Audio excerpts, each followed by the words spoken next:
So I wanted you on the next Bridge the Gap because of that article that you wrote on sexual harassment on campus. It was great. Yeah, well, I wish we could get Professor Barnes on.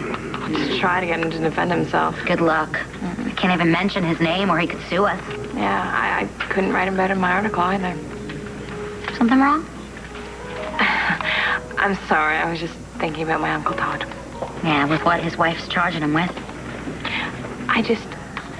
I don't know how Blair could lie about something like that, but I mean, Todd swears that he didn't do it, and my mom has always told me my whole life that Todd loves Blair more than anything else, So who's telling the truth? Thank God Antonio showed up when he did. I mean, who knows what Dr. McIver could have done? He just knew somehow. I mean, it's almost like he could sense that I was in danger. I know that sounds so stupid. No, not at all. It was always that way with me and Al. I miss him so much, Marcie. I can't even imagine how you must be feeling. And my poor sister without Cristian. I'm trying. You know, I have my classes and my job at the police station and this radio show. I think it's really doing great, which is why I'm so excited that you're going to come on and do the show about sexual harassment. Yeah. Oh, I think that I can put you in touch with one of the students who claimed that Professor Barnes hit on her. Oh, wow. Oh, I already called Dr. Haver and Dr. Cummings, and they said as long as they're not busy with the music box murders that they're all set to do it. Troy McIver confessed to the murders.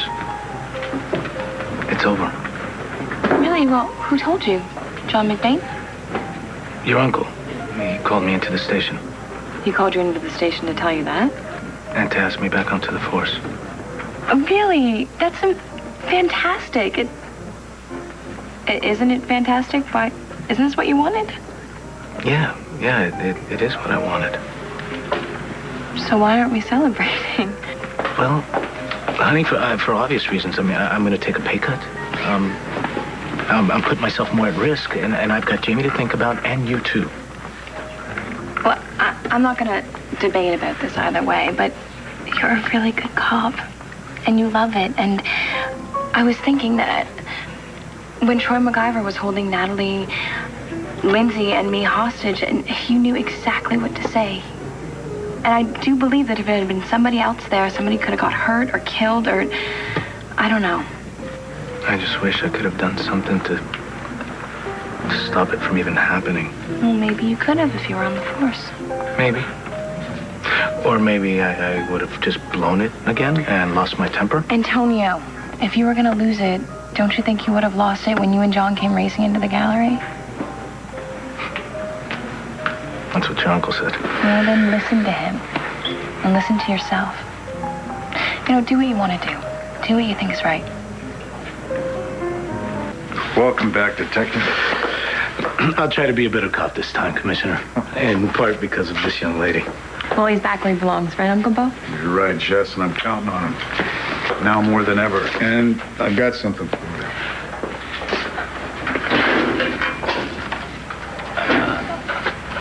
I can't take that back just yet, Commissioner. I have to speak to Evangeline. I owe her at least that. She's going to be sorry to lose you. Thanks again, Commissioner. Let's get out of here.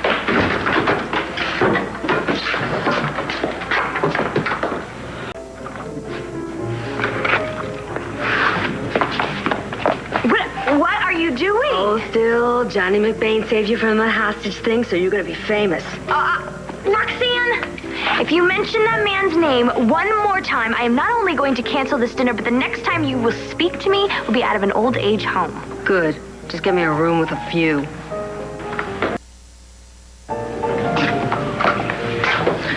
Now, I'm not going to mention the person that you don't want me to mention, but I was standing there when that unmentionable person saved your life. So in my humble opinion... Oh, Roxy, you don't even know the meaning of the word. Well, maybe not.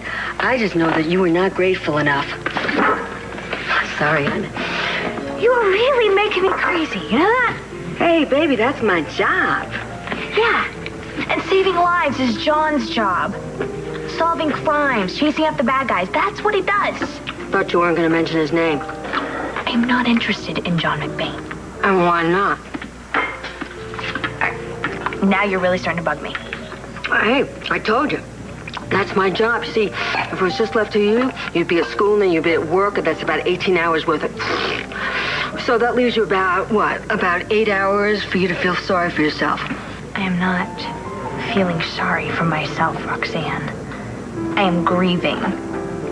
Hey, honey bunch, I understand that. That's why I thought, you know who could distract you a little bit. I mean, is it a crime for me to want you to feel better? No. You're right. I am? Yeah. John's a good guy, and he doesn't try to make me feel better, and he doesn't give me the move-on speech. And he listens to me talk about Cristian. Well, honey, Cristian's gone. And you're young, and Johnny's young. Okay, and stop! Young. Stop what? Roxanne, okay, we're friends. Okay, we're friends. He makes me feel a little less pathetic. Right, and isn't that good? Pretty much, yeah. There you And go. yes, I appreciate the fact that he's looking out for me. Well, great. Groovy. There you go. So I think that you should plump up that kisser of yours, and I think you should go over there and give Johnny McBain a proper thank you. No. You know, I hate it when you yell at me.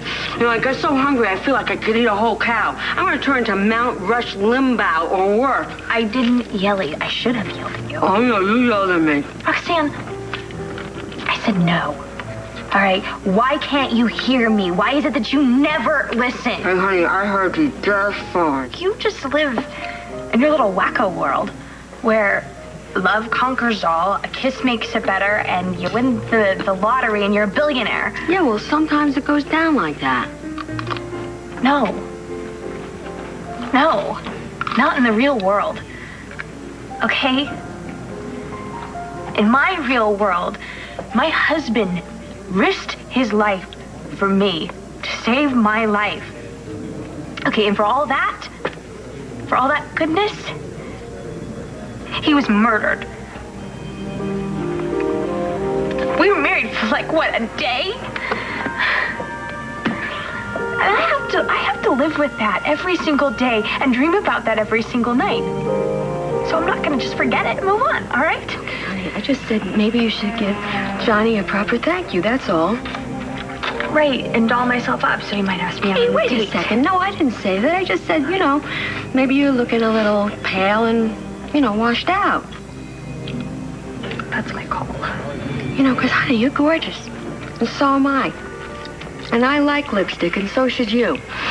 So maybe you should just go over and see Johnny McBain and give him a proper thank you. I mean, it's not like he's some mo schmo who just happened to open up a door for you.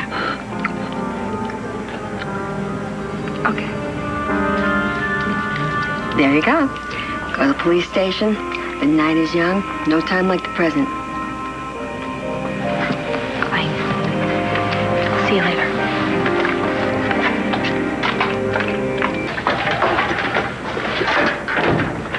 What's going on? It's not good. What are you doing here? Is everything all right? What's the matter? No, I'm fine. I came by to thank you for rescuing me at the gallery. Well, that was mostly Antonio. Okay, well, thank you for letting me be mad. I mean, I know it sounds kind of weird, but you're the only one who will just let me get it all out. Everybody else wants me to be a hero or a widow or basket case, and you just accept me for whatever comes out. It's no big deal. It is. I'm tough. I know. I get it. Anyway, you got through to me. Thank you. You're welcome.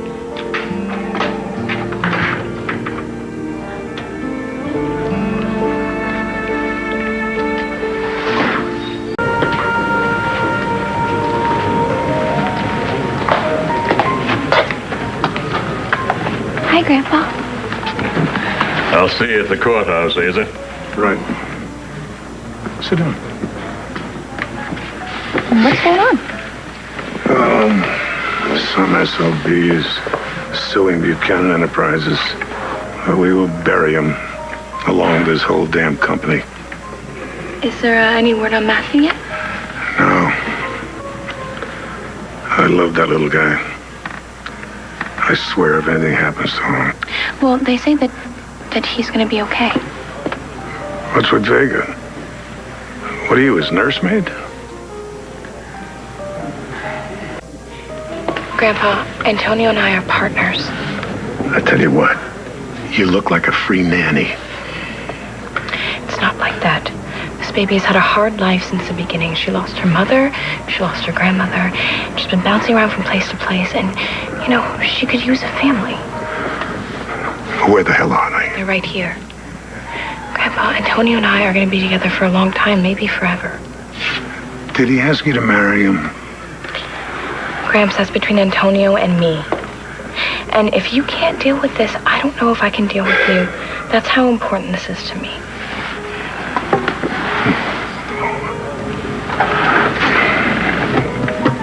I'm sorry, Jesse. I was just thinking of Matthew and Bo, Kevin. Nigel just quit me.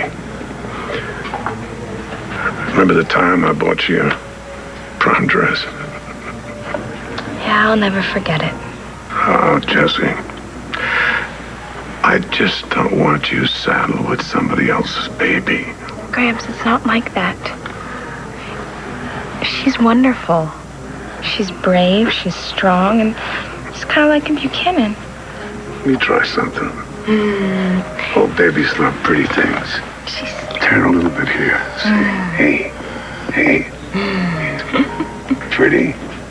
You know something? All women, they just love money. Oh, look, Jamie. She's sleeping, but it's your grandpa. Hey, little one. Jessie said I should set myself and get ready to be a grandpa to that little baby. She is a doll. Yeah, she is. You know, I'm surprised you could see it, though. I mean, she's no relation. RJ, we just, thought that she could use all the love that she can get. Well, I wonder how Carrie would feel about you Buchanan's trying to buy her baby. How about grateful, RJ, huh? And she'd be very happy to have Jessica watching out for her. I thought I left Jamie with Antonio this morning. Well, Antonio had to work, and I didn't have any classes, and I thought I'd give Carlotta a break. I hope that's not a problem. As long as you had a good day. She looks like she did. Come here, little one. Yes. Have to go to the courtroom. Don't let him give you a hard time.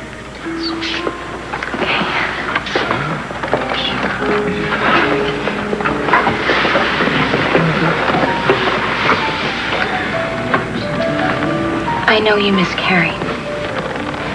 Yeah. Well, so does Jamie. But she's not going to forget her mommy. I just want you to know that I'm not trying to replace her. Antonio and I just want the best life for her. Look, same as you. I just want Jamie to know where she comes from. What's that supposed to mean? I think she needs to spend time around people who need to work for a living. Antonio and I work very hard at what we do, RJ, and I really love her. I treat her like she's my own. Yes, well, she's not. You're just the babysitter. Remember that, because I'm going to make sure that Jamie never forgets it.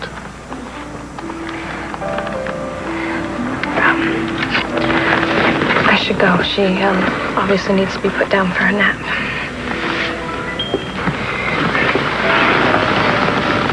Easy, little one. Oh, hi, sweetie.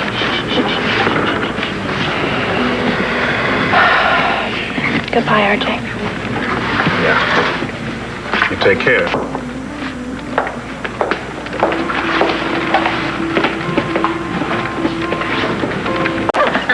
Wait, I just realized realized I was going to assign the topic for your next paper, and you asked me so many questions about the music box case that I just ran out of time. So I guess I'm going to have to postpone your project. I am so sorry. I know you're disappointed. Have a great weekend. Well, I still have a lot of questions. Really? Mm-hmm. Yeah, I do too. But I have to get myself to work, so I'll see you both next class. No. We'll see each other when we tape your show. Right. That's right. I want to thank you again for agreeing to come on the show, Dr. Favorite. I mean, Haver. And you know you are everybody's favorite professor, everybody's. And I'm not just saying that because I want an A. I mean, I do want an A. I'll see you later. See you. Please. Right this way. Well, I don't want to take up too much of your time. No, please, go ahead. I just have a couple questions for this article that I'm putting together. Mm-hmm. Do you think that it's ever possible to identify a potential serial killer before they kill? Well, if they haven't killed, how could they be a potential serial killer? Just a question. Actually, that's the basis of a lot of my research, mine and the FBI's. And at this point, we've found some markers, but unfortunately, there's no way to find how a seemingly normal person can turn into a serial killer. I'm still trying to put together this article on the music box murders, and I just don't want to get something completely off the mark. Well, let's get some coffee and we'll discuss. Hey, Vega, where is my granddaughter? With Jessica? No, she's with the babysitter. Jessica's got classes. Well, I hope Jamie isn't getting in the way of your life with Jessica. Oh, no, Jessica loves Jamie. Jamie loves Jessica. Well, that's great. Really, that's great. But she's not Jamie's mother. No, nobody ever said she was. Good. Just make sure you never forget it. You got Jamie tonight. Listen, you want to drop by a little early, pick her up? She'll be at the loft. Feel free.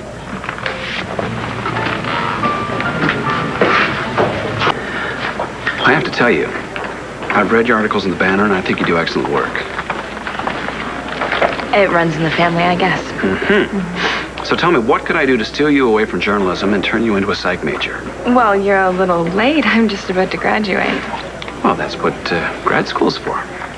Listen, why don't you read the material I have so far on the music box murders, and you can see what you think then. I know what I think. All right, it's a done deal. You show me. I don't... You don't have it? No. Okay, then you drop it in my office and we'll talk. Oh, just a minute. You know what? I have to run anyway. I'll drop by that material tomorrow. Good. Thanks Very for good. Bye, Donna. Thanks again.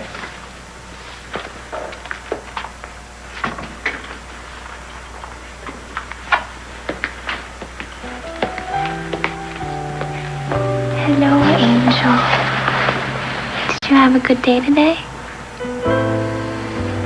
Now that I'm home, I'm all yours. You must have had a long day today. You're so tired. I wonder who that is. It's not my daddy, because he has a key. Maybe it's your Aunt Yvette.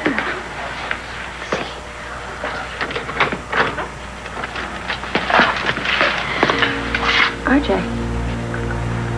Hi, I've come for my granddaughter. Well, Vega said that I could come by here and pick up Jamie for the night.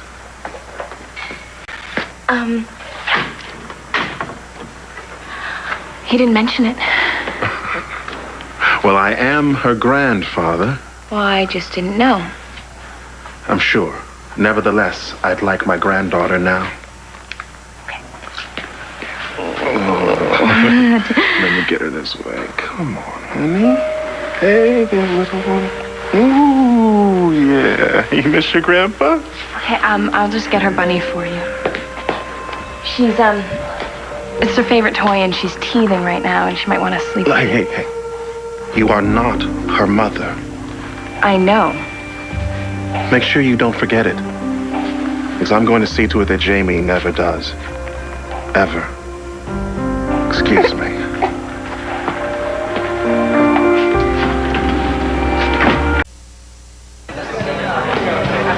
So Joey's all settled in with Dad? What's that like, I wonder? Easier than you think. It's cool. You know, the two of them spending time together. Yeah. Well, he says that he misses us, he sends his love, and that he's sure every day that he did the right thing. Well, I never doubted that for a second. It's just Jen was pulling him in all directions. I mean, he's so happy he got her that marriage alive. She was here last night. Jen? Ooh, yeah. Getting hammered with some of her overprivileged friends. Really? She was hammered? Yeah, I'm not exaggerating. I mean, she was totally wasted. Anyway, you know, it's not like I'm saying that Jen's just gonna turn into some decent human being overnight, but, I mean, come on, with everything that's going on, you don't think she could just hold it down to one bar, one guy a night? Natalie, I mean, I'm no fan of Jen, but I think that you're being a little hard on her. All I'm saying is, she needs to grow up and quit feeling sorry for herself. Hey, guys. Hi. How's Joe doing? Oh, he's doing well. He moved in with my father, our father. They're both still standing, and he's just trying to catch his breath and see what's next. Yeah, well, thank God it's not with Jen. Hey, Riley. Hey, can I get a ginger ale? Coming up. Thank you. He also said that he had dinner with Cord, and he was telling me how nice it was to see him again after all this time. I heard what happened with you guys at Mrs. Rappaport's gallery with Dr. MacGyver. That's weird. Bizarre. Well, it looks like Antonio and that FBI guy came to the rescue. John McBain, yes. Well, I'm just really, really glad that you guys are okay. And I am glad that this music box killer is off the street. I know I'll sleep better.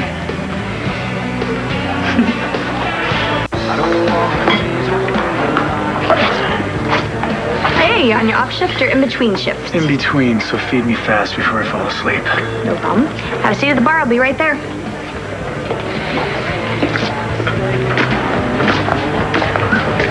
What are you doing here? Waiting for Marcie. We've got a date. You got a problem with that?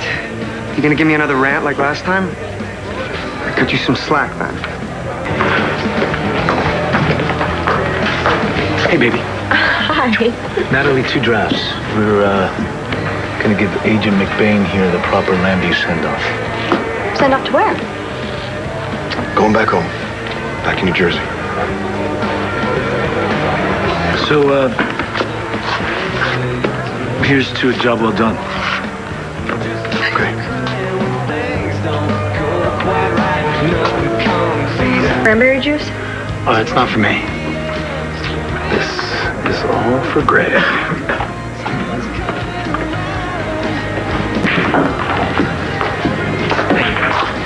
It's getting kind of late. I need to go pick up Jamie. Yeah, if we're too late, she falls asleep, and I hate waking her up. Take care, John. Oh. Thank you, Jessica. Hey, you know, why don't you come work with me at the Landview PD, huh? You'll enjoy the pay cut. Well, I'll tell you what, I'll keep that in mind. Thank you. All right, John, for everything. Why don't you guys go ahead, though, because, I got one thing I gotta do. All right. Stay safe. You too.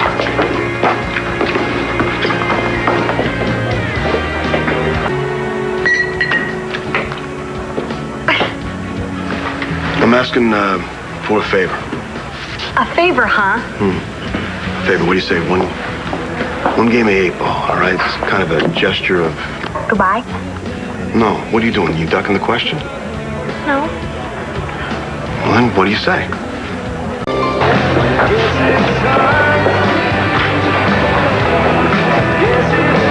So what do you say? One last game, winner keeps the table.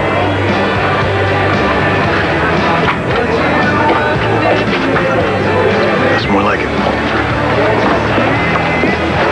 Now, why challenge me? You never really play. Well, I thought maybe I would take one last shot at the master before I left you. Yeah. Don't tell me you're nervous. I kind of get a little sense there, you know? Say that again when I take this table right from underneath you.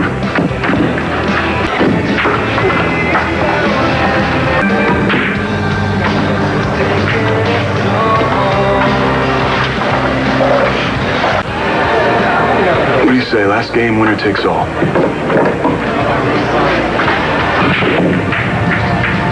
When did you get so good? Must have been watching you.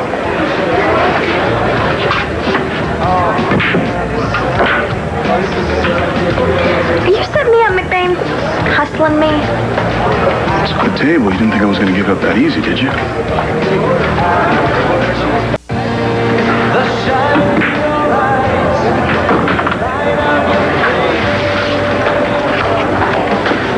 You're still the champ, kid.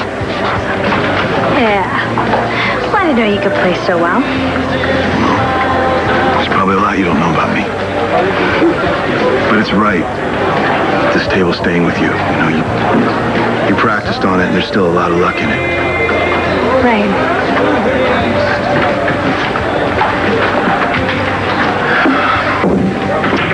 Hey. You know, those were good times. You beat a lot of people. And you proved to yourself how good you could be. You earned it. God, nothing makes me feel more in control than pool when I'm playing. You should see yourself when you move around that table. It's something. Well, you're pretty slick yourself. Sure you didn't lose on purpose? I'm not that nice of a guy, Natalie. What? You ran the table. You left me with nothing? Yes, I did. Not that's any of my business or anything, but you think maybe when I'm gone, you'll let me play a little? Before tonight, I would have said no. Maybe I will. Thank you for pastoring me. You got it. Doesn't the winner owe you a drink? I gotta get back. My stuff in the bag. They're expecting me in New Jersey in the morning. They must be pretty happy with you at the job you've done here. Catching the music box killer. Let's hope. Well, I mean, everyone says it's a solid case. A lot of women in Lambview are going to breathe easier because of you. Yeah, maybe.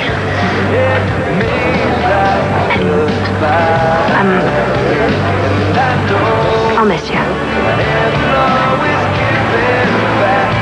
Well, I'll tell you what. Here's my number. Maybe you'll use it sometime. I will. All right. John. Yeah.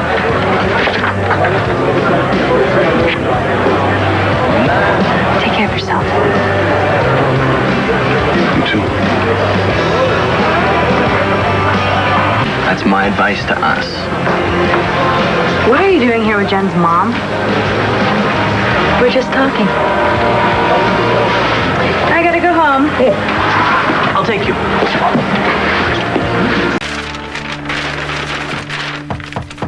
A minute.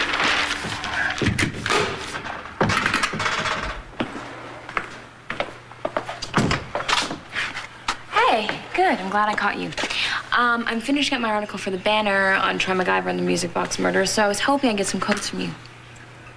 Oh, Jess, I don't know if I'd be too good at quotes. Then I'm glad I got you before you went to New Jersey. To tell the truth, I'm not leaving. Why not? I mean, I thought since the case was solved... Well, something came up. Something about the case? Let's just say the FBI likes to be very thorough. Oh, God, you think that... What? You think that Troy MacGyver might not be the killer, don't you? You think the killer's still out there.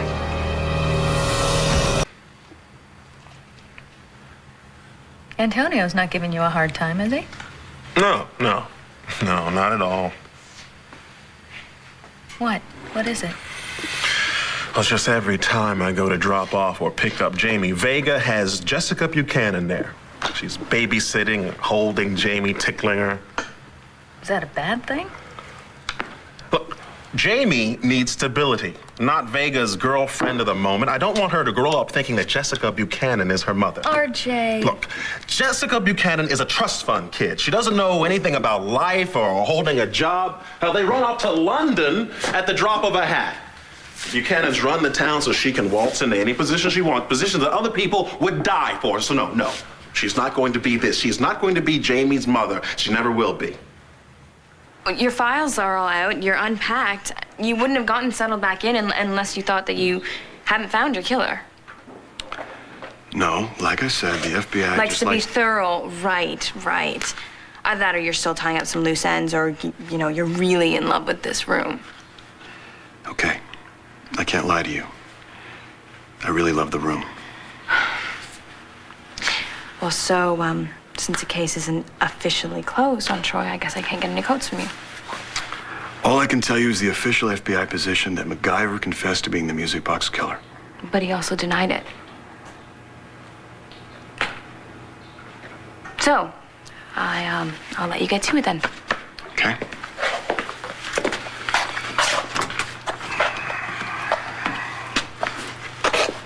You know what really bugs me? I can't wait. How did he get there? Where? I mean, come on. He was at Statesville Prison. Somehow he got out, murdered somebody, and then snuck back in, completely unnoticed. And if that isn't weird enough, what about the first 3 murders? I mean, how did he get all the way to Ridgeview, New Jersey? Then get back to Landview, sneak back in Statesville, completely unnoticed again? I mean, that's a little weird, don't you think? And what about Atlantic City? Half an hour, he could have even hitched. And nobody remembers picking him up? It happens. Well, how about the one down in Wilmington, Delaware? I mean, come on. Once, maybe. Twice. Not likely. 3 times? No, not unless he had some help. Do you think that he could have had some help?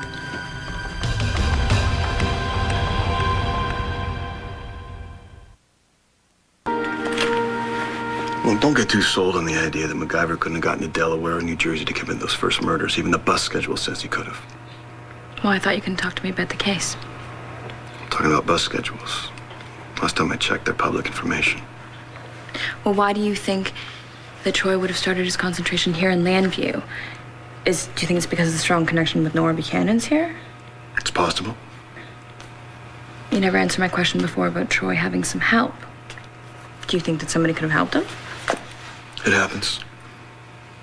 And when it does, it's usually someone very close to them. Well, Nora wouldn't do that, but there's always Lindsay. Yeah, I heard about Lindsay Rappaport's history with MacGyver. I know it goes back a long way, all the way back to his brother. Yeah, things got a little twisted.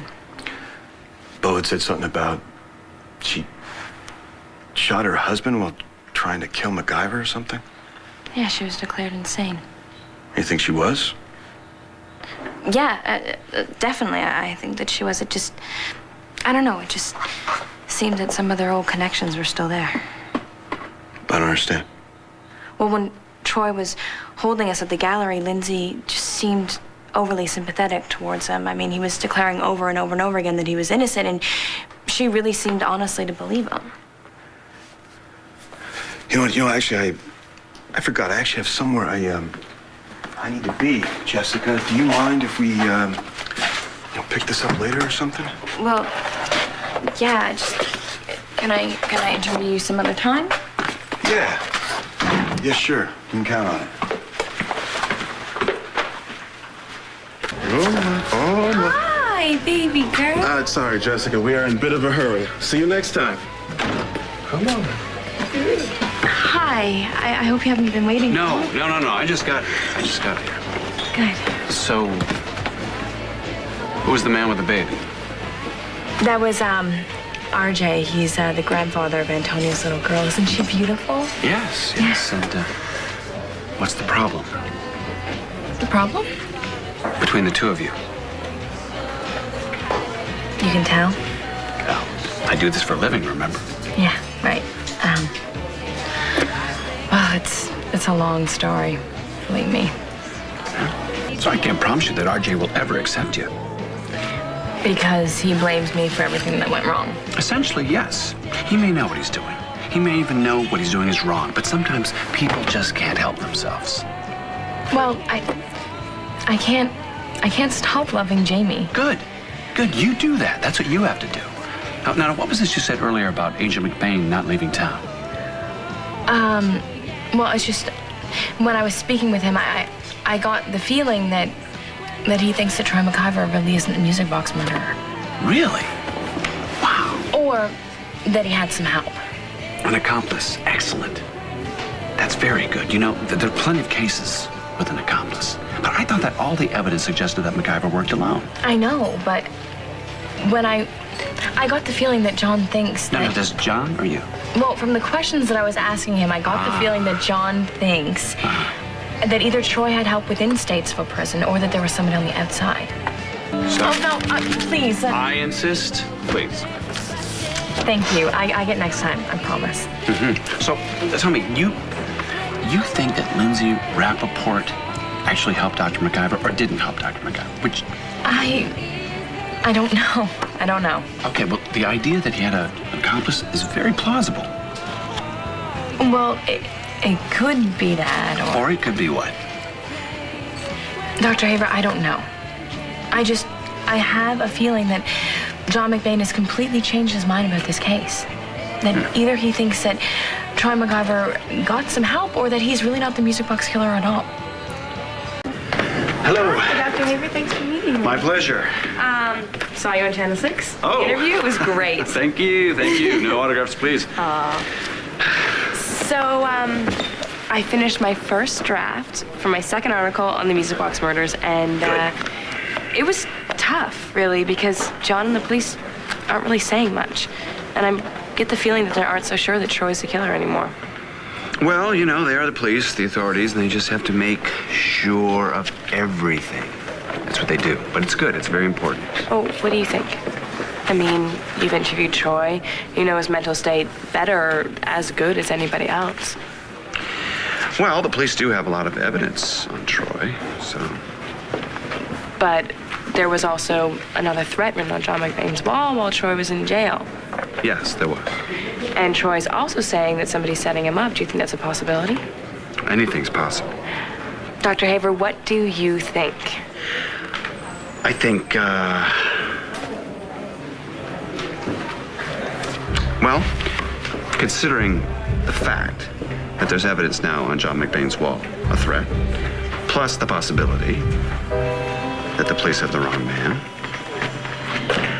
I think that the music box killer might be ready to take another victim, and soon.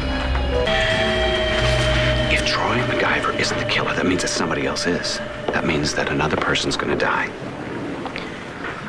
Why doesn't he just stop? He's already gotten away with 7 murders with the police thinking that Troy did it. That's not what he wants. Well, what does he want? That's the question. What does he want? He's a power freak. He needs to control things. Right now, he's controlling everything. He's controlling the police, the potential victims, the entire community. But the more out of control he spins, the more he wants to control. So he won't stop killing because... Because he knows that he's smarter than everyone else.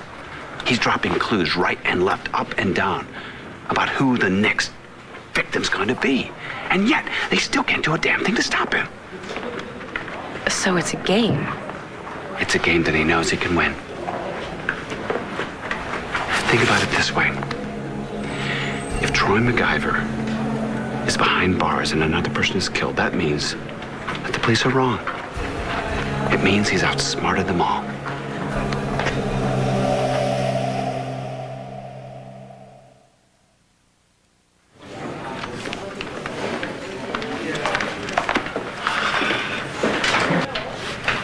Hi. Hey, cuz, what's up? I was wondering if I could ask you a couple questions on the music box murders, considering that... Let me guess. How does it feel to be a worm on a hook? It bites. Yeah, it must be pretty scary. Look, I'm not going to put my life on ice for some psycho freak. Not when things are finally getting good. Well, that's a good quote. Worm Did you get that? on a hook. Worm on a hook. There you go. Should I use Flash or Sarah? Thanks, have a good night.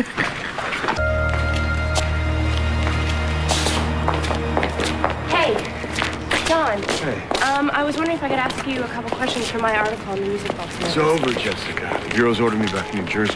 Even with Antonio back on the force? I mean, I know you two can find his killer. My bosses think we already have. Even though Troy was in jail the night there was that murder threat scrawled on your wall? Even with the writing on the wall.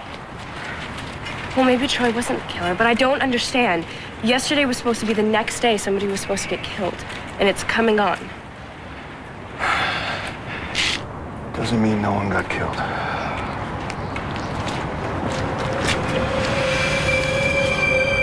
Thanks. Okay. Marcie, hey, do you want to come here? We kind of have a problem. Oh, okay. I'll be right back, all right? Tommy? Are you okay? I'm sorry. I can't be on the show.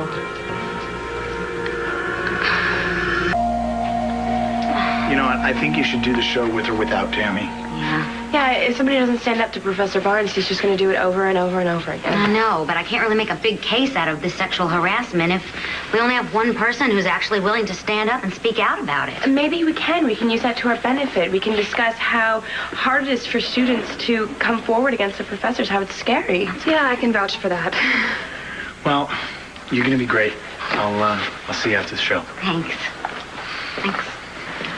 That's a good idea. Hey, everybody. Hi. Listen, I brought those notes. Oh, great. See Yeah, them? come on, let's get started. Come on. Hi. Hi. Well, hello. How are you? Very well. Good. How's the article going? Are you ready to name the real serial killer? Well, I'm going to leave that to the experts. I see. Well, just so you know, Ray and I have been discussing that whole situation. And does she think that Troy's the killer? Well, she still has a lot of questions. And no answers. And as long as there aren't any answers, you have to ask yourself, maybe the real killer's still out there. I'm pleased to welcome two very special guests with me here today from the Landview University Psychology Department. We have Dr. Ray Cummings and Dr. Stephen Haber. Hello. Good morning. Hello. I'd actually like to start with you, Dr. Haber. You know, a lot of people still joke about the problem of sexual harassment, but it actually is a very serious problem here currently on campus. Well, my question is, if it is a joke, who's laughing and why? Sexual harassment in an academic setting is just, it's a nightmare waiting to happen. The symptoms are psychological and physical for the victims. Insomnia, loss of self-esteem, depression. And some of the examples of sexual harassment can be a sexist comment or another student coming on to a student in a way that is unwelcoming, or even, let's say, a professor who offers a good grade in exchange for a sexual favor. At the same time, it's important not to create an environment where the professors are so worried about sexual harassment that they feel they can't express their concerns about a student's well-being or express an interest in their work. Exactly. You know, relationships can be so easily misconstrued. Sexual harassment charges can absolutely destroy a person's career and even their life. That's why at this university we take this all very seriously. Exactly. This is actually a really good time to bring someone else into the discussion. I would like to introduce Jessica Buchanan. You are a senior here at LU, and you're actually the campus reporter for the Banner. And Jessica has written some really wonderful, amazingly insightful, interesting articles about sexual harassment and the problem that we're having here on campus. You actually spoke to a number of undergraduates who say that they have experienced this firsthand. Yes, I spoke with 4 different women who all have said that they've been propositioned by the same professor who's been offering grades in exchange for sexual favors. Well, why haven't they brought up the charges? Well, most of the time they're terrified. They don't want the publicity. They don't want to be labeled as troublemakers. And most of all, they're afraid nobody's going to believe them. Well, actually, one of those women is here with us today, and she is a senior here at LU. She's a film major, and I want to thank you for coming. And without telling us what the professor's name is, could you just tell us what happened?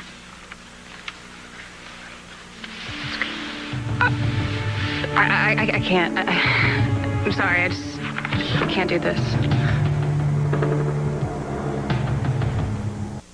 Listen, I know that this is really hard for you to talk about, okay? But if you do this, then you're going to put this professor on notice that he cannot get away with doing this to other students.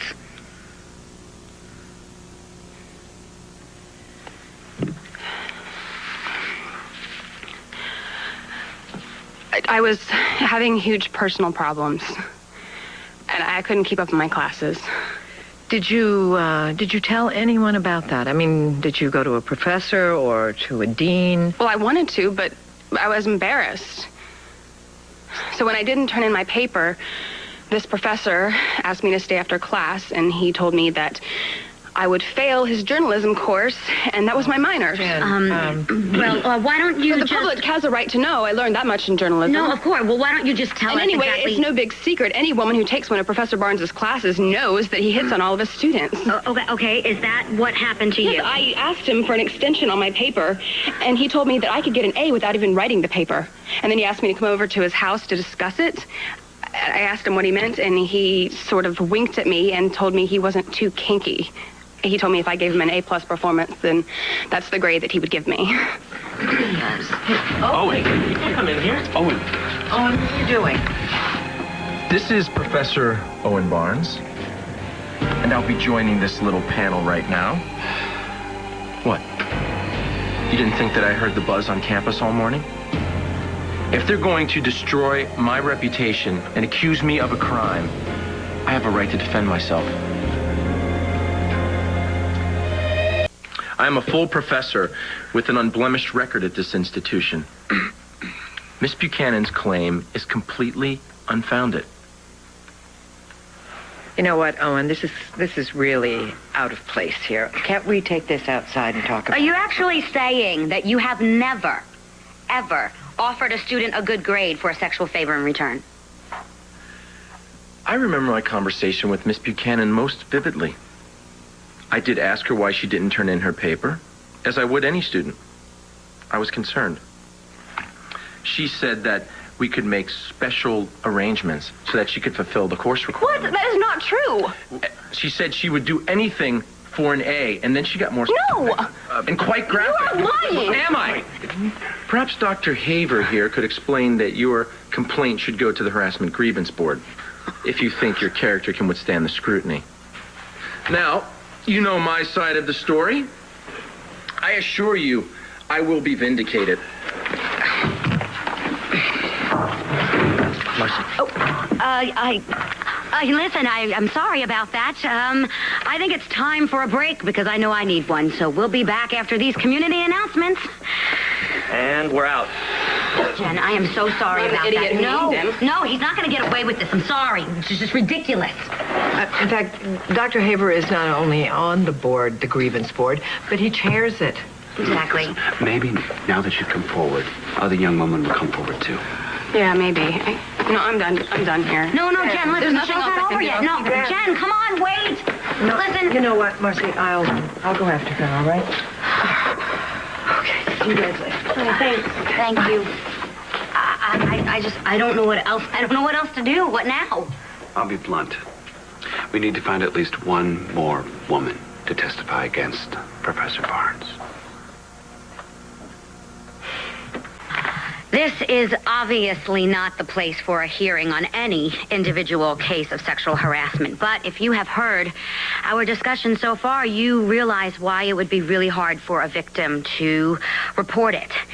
Dr. Haver, you are actually the chair of the Harassment Grievance Board here on campus, and that is where a student should go to make a complaint about sexual harassment. Yes, Jen Buchanan should bring her complaint to the board, and we'll give it a full investigation. Of course, our mandate is to remain fair and impartial, but I'll tell you from experience, most upstanding people in public can have deep, dark secrets in private. Well, quite frankly, this is one secret that has been on this campus for way too long. You know, I have talked to many young women who have had the same experience as Jen. Yes, Marcie, but students have to go on the record.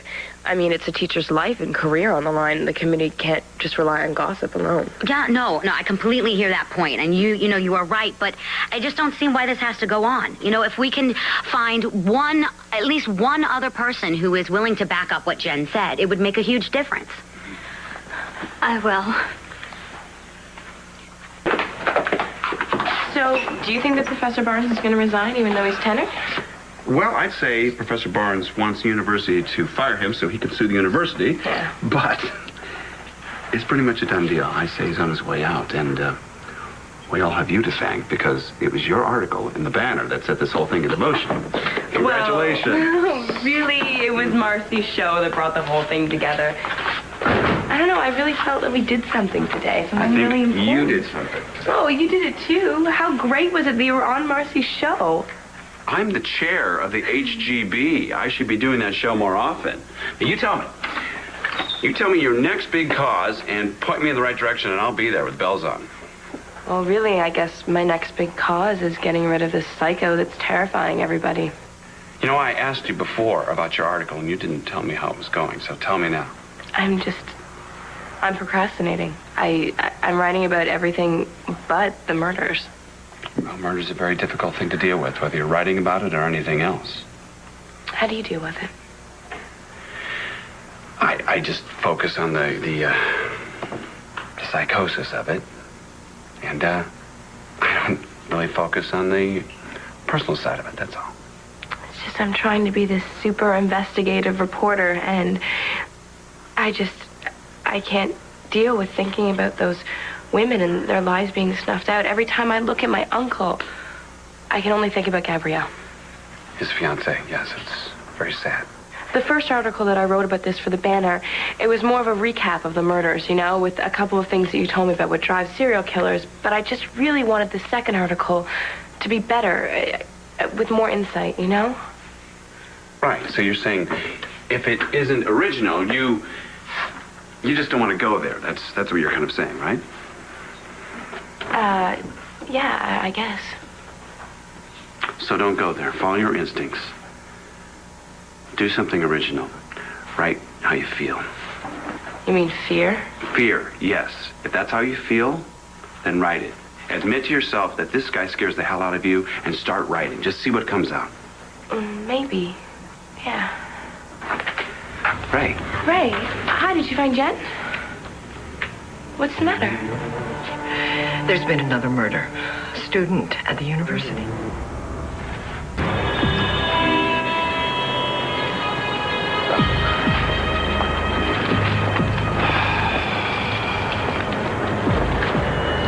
They won't tell me anything.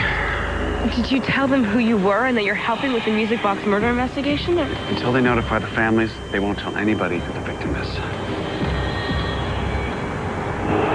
I can't believe this is happening again.